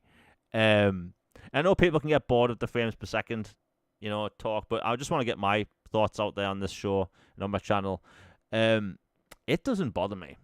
It really doesn't. Like with Mass Effect, when Legendary Edition came out, and I start playing those games at 60, I was like, wow, this is definitely different, and I liked it. I liked the gameplay at 60, and having cutscenes at 60 FPS, that was new to me. But again, I think they did a great job with it. But I play so many 360 games all the time. All the time. I play a lot of, old Xbox One games. I don't care. I really don't. If a game is 30, I'm just going to play it. Do you know what's going to happen when GTA 6 comes out? It's going to be 30 FPS, and everyone that's complained about getting little headaches at 30, that magical headache's going to go away. They're not going to get motion sick due to 30 FPS at all. They're going to buy GTA day one, and they're either not going to talk about it, which I doubt, and it's ridiculous. Like, I prefer 60. I wish it was 60, but it's not. I'm not going to skip out on a good game because of that. Like, and that's me. Like, I know that the frame rate conversation does get annoying, but I just wanted to talk about it because it came to light with Avowed after last week's show ended, so I just felt the need to bring it up. Logan, I think you've talked about this before. Like, for me, 30 FPS, it's not a deal breaker. I'm still going to be there day one. Yeah, I'm 100% of the same school of thought as you. Like, if a game could be 60 or 120 or whatever, awesome. Great. I'm all for the best possible in that. But if it's 30, that is hardly a deal breaker to me at all. Like, honestly, like, dirty little fact. A lot of people, and a lot of people in the casual gaming, they really just do not care about FPS. They play for the pretty graphics and the 4K or ray tracing, the HD. I play in the quality mode on most of my games, unless it's like a very specific thing where it's highly competitive and I need a certain, feature or whatever. Like, I generally play in those because it's like I want to be immersed and max out and Yep. juice this console to its ultimate that I can. Like, we've mentioned Jedi Oh Survivor a yeah. bunch in that regard because you and I both played that in quality, Yep. and I loved it, and I had hardly any issues at all with that game, and I was just blown away by, oh my goodness, this is breathtaking and beautiful and wonderful, and the amount of detail and all this, and I'm running around like a spider monkey on Mountain Dew, parkouring around, and I've got my double bladed lightsaber, and I'm chucking stormtroopers across the map, and I'm playing with 30 FPS and having no problems. So, and like to me, before I got involved, I call it the sphere, like the Twitter sphere of gaming. Like, the only FPS I had ever heard of was first person shooter. I had no idea what frames were until I got immersed in Twitter and gaming, online discussion. Then I found out what that was, and then ray tracing and HDR and all this other stuff. And honestly, I think it is a colossal shame, in my opinion, that the FPS discussion and FUD is overshadowing a game Yeah. that I think more people should be talking about and praising that Obsidian is bar none in the you can list on one hand like best story writers in gaming. They're on like a top 5. Like, their writing is bows to no one. And their RPG making skills are fantastic. They've gotten even better with tech and stuff now that they're no longer independent. Like, people should be really singing the praises of this game and super excited. And instead, you've got knuckleheads going on about some frame rate thing and being just snobbish and obnoxious about it. When, yes, would it be better if it had better frame rates? Absolutely. Is it a deal breaker for this type of game? For this type of experience? Like, this isn't you playing online Halo or, um, you know, Counter-Strike or a hero shooter or something really hardcore, sweaty, nitty-gritty, like you've got to be like boom, boom, boom, boom on pace for it. This is an RPG with magical combat and some swords and guns and stuff. Like it just ain't that game, and it's just not a problem to me. Yeah. Maybe I'm wrong, but that's just me. Yeah, I mean, you mentioned Jedi Survivor. When I first started that game, and I started that game in performance mode. So, like, I started the game, and, you're on the troop carrier in Coruscant, and you're heading down towards, the depths of the city, so to speak. I thought, I want to see what this looks like in 4K. So I paused it, I changed it to the quality mode, and I did that little thing where you have to restart the game, but I thought, well, I'm only 30 seconds in, why not? So I started that game again, and my jaw hit the floor. I was like, this is what it looks like in quality mode? So, like, I didn't go back to it. Like, I did some testing in performance mode, but I was like, nah, this game looks too good. Too good. And I enjoyed that game. Again, that's one of the few games I've ever given a 10 out of 10. Another game I chose to play at 30 is Alan Wake 2. That You game... heathen. Yeah, I know. I did the same too. Yeah, like, it looked so good. Like, people watching when there's clips right now, like, it's photorealistic to the point where I don't know how games can look better. Like, I've never...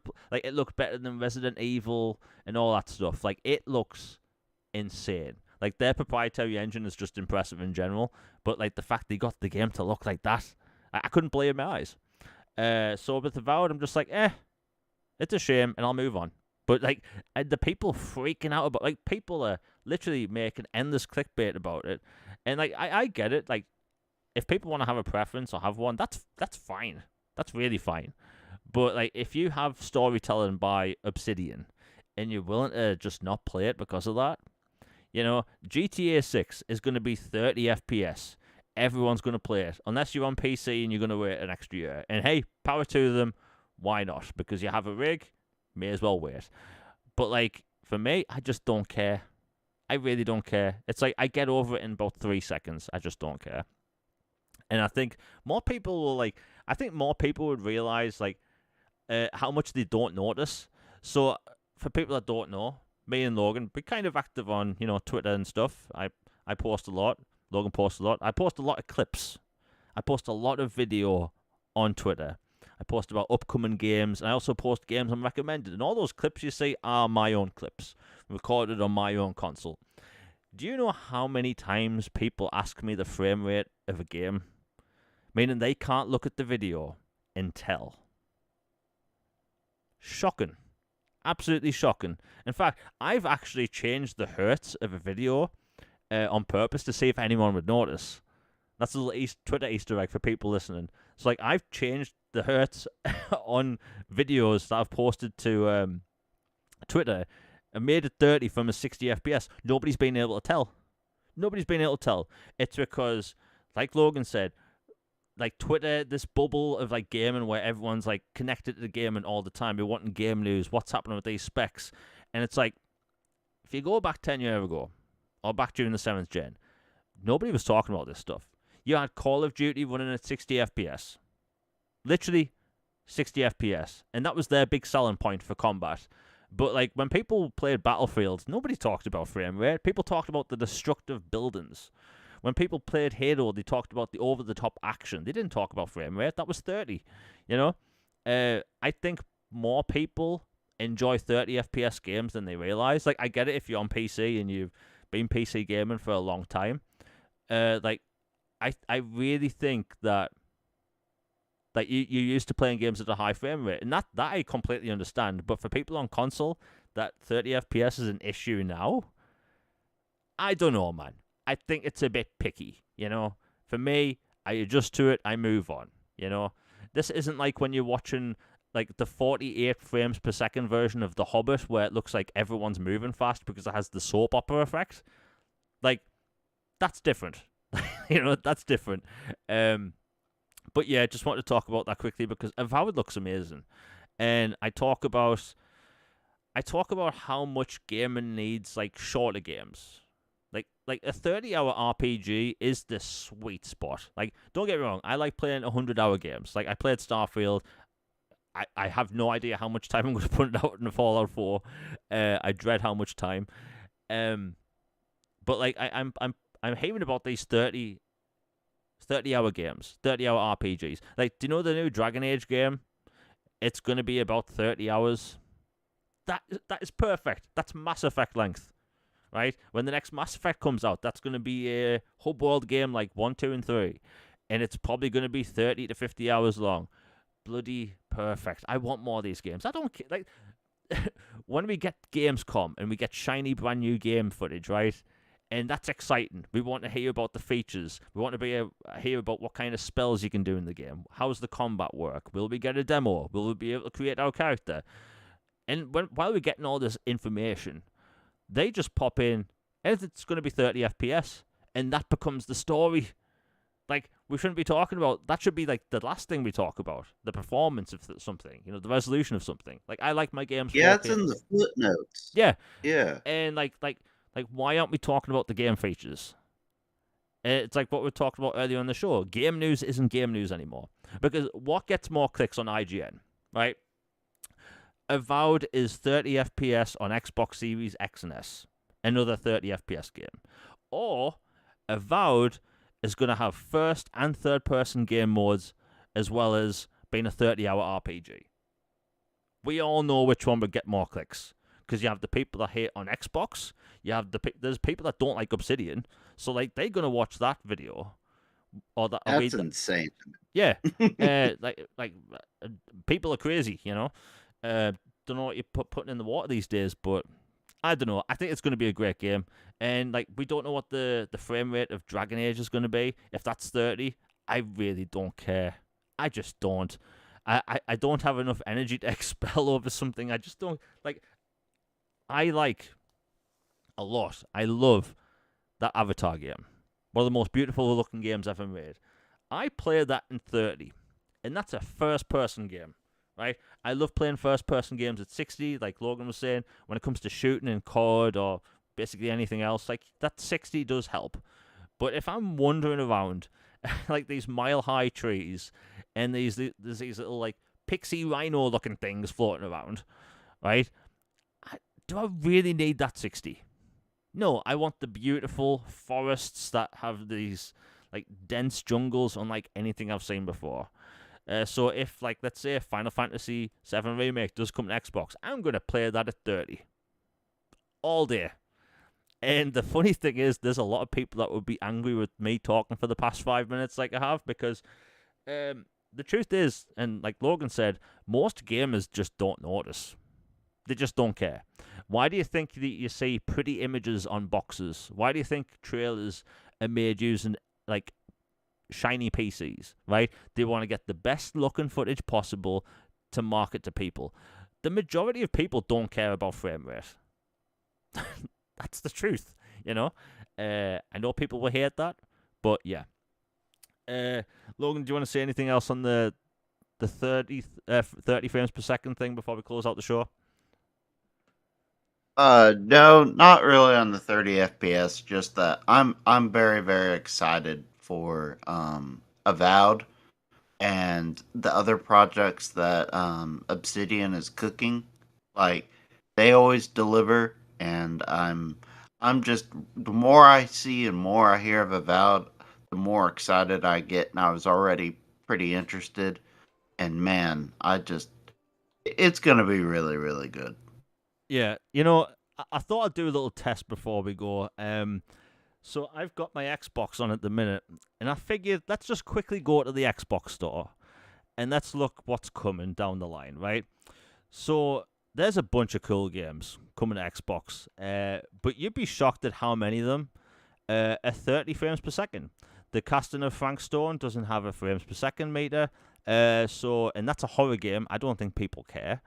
And the funny thing is, these issues only really get brought up for Xbox games. Like, that is very weird. Upcoming JRPGs, I think some of them are going to be 30. I'm looking at Dragon Age right now. It doesn't even say Let me see. I'd bet 30 on that one. Surprisingly, 60. I'm guessing that's going to be a Wow. tone mode, but that is a modified Frostbite engine. Stalker does have different modes. Assassin's Creed Shadows, let me check. It doesn't have it listed. In fact, Assassin's Creed Shadows is going to be the first next-gen Assassin's Creed game. So, like, this game is going to be very impressive. There's no snowball's chance in hell that that's 60. I think people just need to, like, I don't know. Just people need to get over it. Like, I think it's part of my British nature, like, coming into the whole, like, gaming thing. Like, if something is okay and, like, maybe slightly bothers you, you just kind of brush it off to the side. But, like, it's a frame rate for a video game. I don't care. I feel it, man. Yeah. Anyway, Logan, it's been great talking to you again. Everyone in chat, greatest chat in the world. We will be back for a new episode of All Things Xbox Podcast next week. I finally have my video coming out this week, which took way too long to make. About 40 hours of editing. Holy moly, man. Yeah. When the video is out by next week I'll talk about why it took so long. But for now, if you're interested in games coming to Xbox and whatnot, have this big video coming out. It's either tomorrow or the day after. Big video. Anyway, we'll be back next week. Hope everyone has a good day. I was going to say good day. Good night. We're out, everyone.